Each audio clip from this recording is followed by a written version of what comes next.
ఇళ్ల మీదకి దాడులకు వెళ్ళటం, అదే కదా. తలకాయలు పగలగొట్టడం, ఉమ్, బీహార్ తరహాలో పరిస్థితి ఉంది ప్రస్తుతం మనకి. ఉమ్, సరిగ్గా మాట్లాడాలి.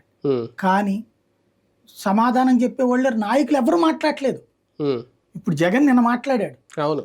వైసీపీ వాళ్ళు నాయకులు మొదటి రోజున ఎవరు స్పందించలేదు. ఉమ్, ఈ జనాలందరూ ఫీల్ అయిపోతుంటే నిన్నటికి స్పందించారు. ఉమ్, తెలుగుదేశం కానీ జనసేన కానీ ఇప్పుడు మాట్లాడుతున్నారు, అది కూడా కింద నాయకులు.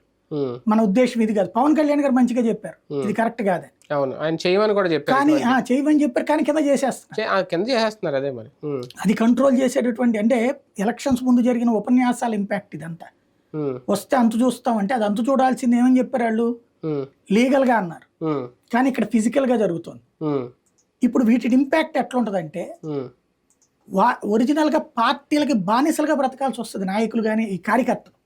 ఎందుకంటే ఇప్పుడు దాడులు చేసినటువంటి వాడు, వాడి మీద కేసు ఉంటది, వదిలేయలేరు రేపు పొద్దున. కేసు అరెస్ట్ కాకపోతే అధికార పార్టీ వాళ్ళ తరపునోడు కాబట్టి ఎక్కువ కొట్టకుండా తిట్టకుండా తీసుకెళ్లి కోర్టుకు పెడతారు. కోర్టు కేసు నడుస్తూనే ఉంటది. అటెంప్ట్ మర్డర్ ఇట్లాంటివి పెడతారు. అతను ఆ కేసుల గురించి అధికార పార్టీతోనే తిరగాలి. ఈ గాయపడ్డటువంటి అతనికి ఆ కేసు ఫాలో అప్ చేసుకోవడానికి ప్రతిపక్షం వెనకాల తిరగాలి.